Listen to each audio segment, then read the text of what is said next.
Complete Edu. It's all about learning. नमस्कार साथियों, मैं संदीप ढाका आपका स्वागत करता हूं complete edu e learning platform पर। जैसा कि आपको पता है, हमारा जो टॉपिक चल रहा था सोशल साइंस के अंतर्गत मर्दा से संबंधित टॉपिक जो है अभी चल रहा है, जिसके अंतर्गत हमने मर्दा की परिभाषा, मर्दा के गुणों के बारे में जाना। उसके बाद में उस मर्दा का निर्माण कैसे होता है, उसकी परिच्छेदिका कैसे बनती है, इन सब के बारे में हमने ध्यान से सुना।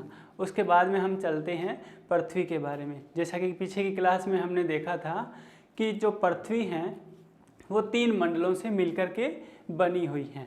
इन्हीं मंडलों में हम पढ़ चुके हैं, वायुमंडल के बारे में, जल मंडल के बारे में और थल मंडल के बारे में पढ़ चुके हैं। और उसके बाद में हमने पढ़ा था अर्थ क्रस्ट के बारे में। तो जो मर्दा है उसका निर्माण होता है पैतृक पदार्थों से, और ये पैतृक पदार्थ मर्दा में आते हैं चट्टानों से। तो आज का हमारा जो टॉपिक है वो चट्टानों से रिलेटेड है कि चट्टानें क्या होती हैं, कितनी प्रकार की होती हैं और उनके क्या क्या गुण होते हैं, ये सब हम आज डिस्कस करने वाले हैं। तो आइए चलते हैं अपने टॉपिक की तरफ और देखते हैं। तो हमारा जो टॉपिक है आज का वो है चट्टान यानी रॉक्स, चट्टान या रॉक। तो चट्टान जो होती हैं वो हमने पहले पढ़ा था, पहले पीछे की कक्षा में हमने जाना कि जो पृथ्वी है उसके अंदर एक लावा भरा हुआ है जो है लिक्विड रूप में है। तो क्या होता है कि जो लावा है वो नीचे से प्रेशर के द्वारा कभी कभी पृथ्वी के बाहर आ जाता है, और बाहर आने पर वो हमें चट्टान के रूप में या पहाड़ के रूप में दिखाई देता है। तो इन चट्टान के बारे में हम जानते हैं कि चट्टान क्या होती हैं और किस प्रकार से ये बनती हैं, इनमें क्या क्या विशेषताएं पाई जाती हैं। तो जो चट्टानें हैं वो मूल रूप से 3 प्रकार की होती हैं। चट्टानें जो हैं उनको हम 3 रूपों में बांट सकते हैं, या उसके 3 प्रकार हमें यहाँ पर देखने को मिलते हैं। पहला जो प्रकार है वो है आग्नेय चट्टान। पहले प्रकार की चट्टान है आग्नेय चट्टान, या इसको इग्नियस चट्टान भी कहती हैं। आग्नेयस या इग्नियस चट्टान भी कहती हैं। दूसरे प्रकार की चट्टान जो है, जो इन चट्टानों से बनती हैं, उसको हम कहते हैं सेडिमेंट्री चट्टान। क्या कहेंगे अपने? सेडिमेंट्री चट्टान।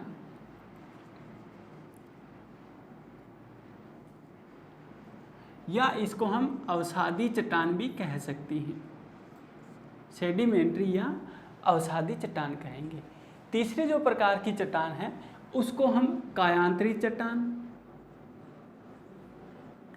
या इसको हम रूपांतरित चट्टान भी कह सकती हैं।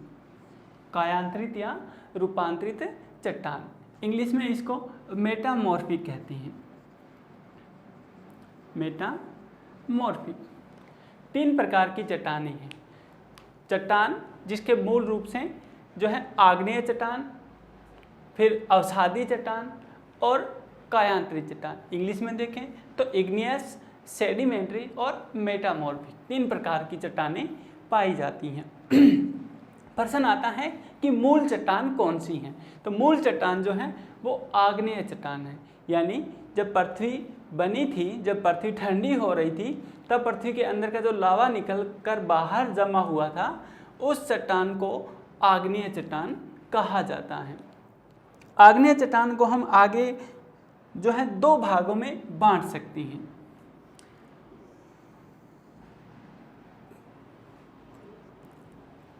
अगर हम देखें उत्पत्ति के आधार पर, उत्पत्ति के आधार पर अगर बात करें तो आग्नेय चट्टान जो हैं वो उत्पत्ति के आधार पर 2 प्रकार की होती हैं। एक होती हैं आंतरिक आग्नेय चट्टान, आंतरिक आग्नेय चट्टान, और दूसरी जो होती हैं वो होती हैं बाह्य आग्नेय चट्टान। बाह्य आग्नेय चट्टान। ये दो प्रकार की चट्टानें जो हैं वो पाई जाती हैं। एक होती है आंतरिक आग्नेय चट्टान और एक होती है बाह्य आग्नेय चट्टान। अगर हम उदाहरण की बात करें यहाँ पर कि कौन सी चट्टानों को हम आंतरिक आग्नेय चट्टान कहेंगे, तो यहाँ पर ग्रेनाइट जो चट्टान होती हैं उसको हम आंतरिक आग्नेय चट्टान कहते हैं। इसके अलावा डायोराइट है, इसको भी आंतरिक आग्नेय चट्टान कहा जाता है। बाह्य आग्नेय चट्टानों की बात करें तो आपने सुना होगा बेसाल्ट का नाम, बेसाल्ट जो है। इसके अलावा रायोलाइट, ये उदाहरण हैं बाह्य आग्नेय चट्टानों के। दोबारा से देखते हैं, आंतरिक आग्नेय चट्टान के उदाहरण हैं ग्रेनाइट और डायोराइट। इसी प्रकार से बाह्य आग्नेय चट्टानों के उदाहरण हैं बेसाल्ट और रायोलाइट। अब अपने देखते हैं आग्नेय चट्टानों को दूसरा प्रकार किस प्रकार से हम विभाजित कर सकते हैं। तो यहाँ पर हम आग्नेय चट्टानों को रासायनिक संगठन के आधार पर विभाजित कर सकते हैं। रासायनिक संगठन के आधार पर हम आग्नेय चट्टानों को 3 भागों में बांट सकते हैं। पहला जो है उसको हम कहेंगे अम्लीय आग्नेय चट्टान।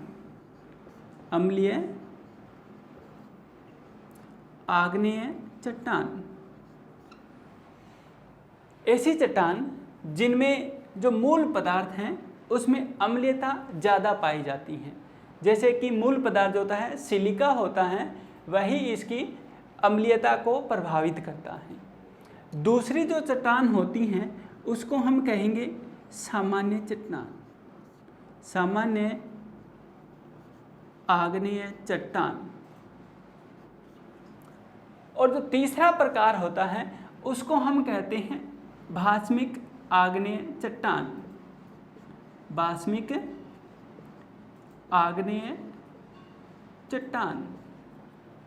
तो हमने रासायनिक संगठन के आधार पर ये देखा कि जो आग्नेय चट्टान होती हैं उसको रासायनिक संगठन के आधार पर हम 3 भागों में बांट सकते हैं।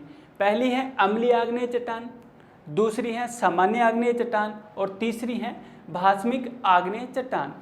जैसा कि अभी हमने बात की थी कि जो सिलिका होती हैं उसकी मात्रा के आधार पर हम इसको बांट रहे हैं। तो जो सिलिका होती हैं वही इसकी अम्लीयता या क्षारीयता को कम या ज़्यादा करती हैं। तो देखते हैं प्रतिशत मात्रा सिलिका की। तो जो सिलिका होती हैं अम्लीय आग्नेय चट्टानों में 65 से 85% तक पाई जाती हैं सिलिका की मात्रा। सामान्य चट्टानों में 55 से 65% तक सिलिका की मात्रा पाई जाती है। इसी प्रकार से भास्मिक आग्नेय चट्टानों में 45 से 55% तक सिलिका की मात्रा पाई जाती है। अगर हम यहाँ पर उदाहरण की बात करें कि इनमें कौन सी चट्टानें आती हैं, तो यहाँ पर अम्लीय आग्नेय चट्टानों की बात करें तो ग्रेनाइट और सैंडस्टोन उदाहरण की बात कर रहे हैं हम अम्लीय आग्नेय चट्टानों की। तो ग्रेनाइट और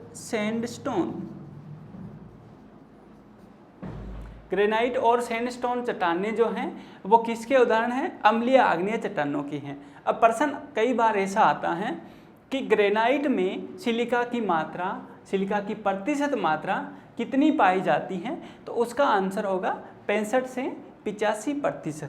या यही प्रश्न पूछ लिया जाए सैंडस्टोन के बारे में तो भी यही आंसर रहेगा कि 65 से 85% तक जो है उसमें सिलिका की मात्रा पाई जाती हैं। अब दूसरा आता है सामान्य आग्नेय चट्टान का। तो इसके उदाहरण जो हैं वो हैं एंडीसाइट, प्रमुख रूप से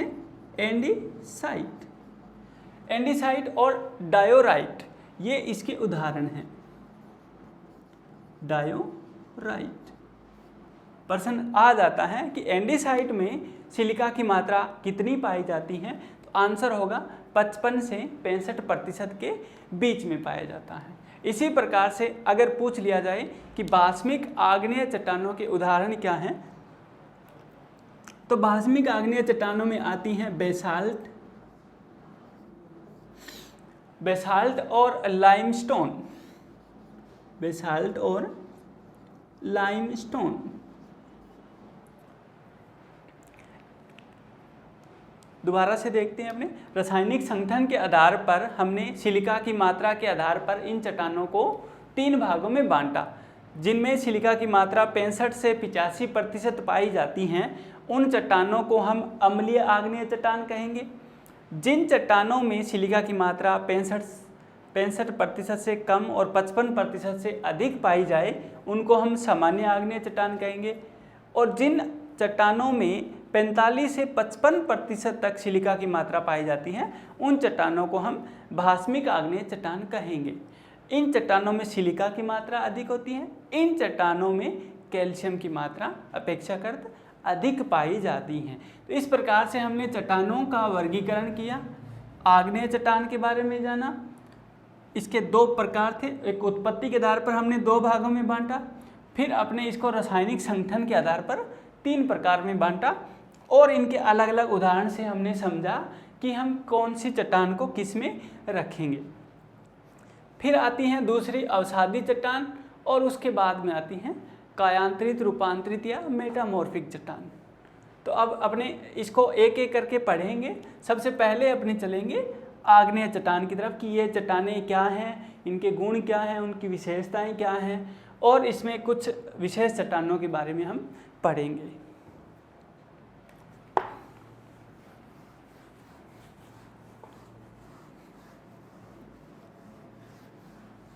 तो अपने चलते हैं और देखते हैं आग्नेय चट्टान के बारे में विस्तार से। चट्टानों में पहले चट्टान है अपने आग्नेय चट्टान। आग्नेय चट्टान या इसको अपने इग्नियस रॉक बोलते हैं। तो आग्नेय चट्टान सबसे पहले अपने देखते हैं आग्नेय चट्टान के बारे में कि ये किस प्रकार की होती है, इसकी विशेषताएं क्या होती हैं। तो देखते हैं अपने आग्नेय चट्टान के बारे में, इसकी विशेषताओं के बारे में। विशेषताएं क्या हैं आग्नेय चट्टान की, जो है विशेषताओं के बारे में अपने जानेंगे।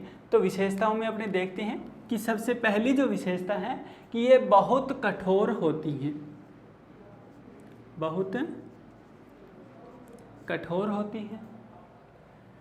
दूसरी, इनमें परतों का अभाव होता है,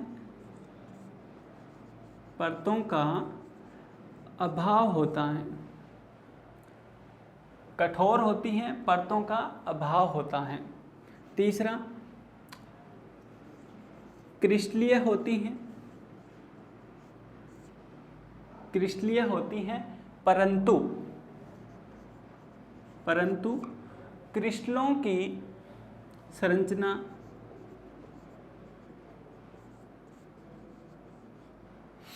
या हम कह सकते हैं क्रिस्टलों की जो स्थिति है वो अव्यवस्थित होती हैं।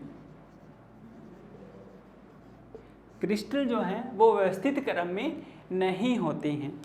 कठोर होती हैं, परतों का अभाव होता है, और क्रिस्टलीय होती हैं परंतु क्रिस्टलों की स्थिति जो होती हैं वो अव्यवस्थित होती हैं, बिखरे हुए क्रिस्टल होते हैं। चौथा जो होता है, इसमें जो कण होते हैं, कणों का आकार जो होता है वो बड़ा होता है, कणों का आकार बड़ा होता है।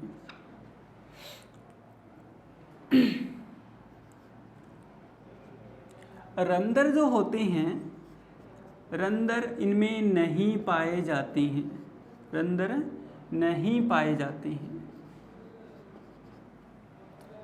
तो ये सारी विशेषताएं किसकी हैं? आग्नेय चट्टानों की विशेषताएं हैं। दोबारा से देखते हैं, ये चट्टानें क्योंकि लावा के ठंडे होने से बनी हैं इसलिए ये बहुत कठोर होती हैं। दूसरा, क्योंकि ये सीधा लावा के जमा होने से बनी है इसलिए इनमें परतें नहीं पाई जाती हैं, एक पिंड के रूप में होती हैं।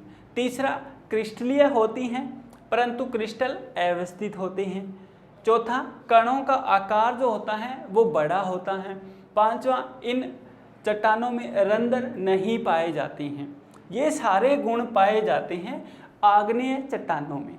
अब बात करते हैं आग्नेय चट्टानों के उदाहरण हमने देखे थे, जिनमें आग्नेय चट्टानों के उदाहरण हमने देखे थे और जिनमें ग्रेनाइट एक प्रमुख था। तो अपने देखते हैं एक चट्टान जिसका इसका उदाहरण है ग्रेनाइट। ग्रेनाइट के बारे में हमने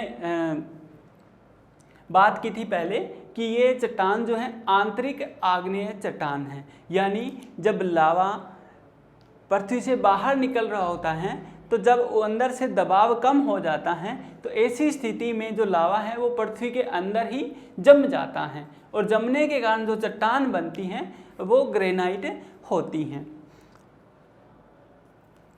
अपने देखते हैं इसके गुण क्या हैं या विशेषता क्या है, इसके गुण या विशेषता। तो ये ग्रेनाइट जो है चूंकि आग्नेय चट्टान है इसलिए ये कठोर होती हैं। आग्नेय चट्टान है इसलिए कठोर होती हैं। दूसरा इसका जो गुण है वो है ये क्रिस्टलीय होती हैं। क्रिस्टलीय होती हैं। तीसरा जो इसका गुण है कि ये अम्लीय होती हैं। ये अम्लीय होती हैं। चौथा जो इसका जो गुण है इसका रंग हल्का होता है। ये सारे गुण ग्रेनाइट चट्टान में पाए जाते हैं। दोबारा से देखते हैं, ग्रेनाइट चट्टान कठोर होती हैं, ग्रेनाइट क्रिस्टलीय होती हैं, ग्रेनाइट चट्टान अम्लीय होती हैं। इसके अलावा इसका रंग जो होता है वो हल्का होता है। दूसरी जो चट्टान है उसके बारे में हम देखते हैं। दूसरी जो चट्टान है वो है बेसाल्ट। जैसा कि हमने पहले बात की थी कि जब लावा अधिक फोर्स के कारण बाहर निकल जाता है और पृथ्वी की सतह के ऊपर जमा हो जाता है तब अपने बनती हैं बेसाल्ट चट्टानें।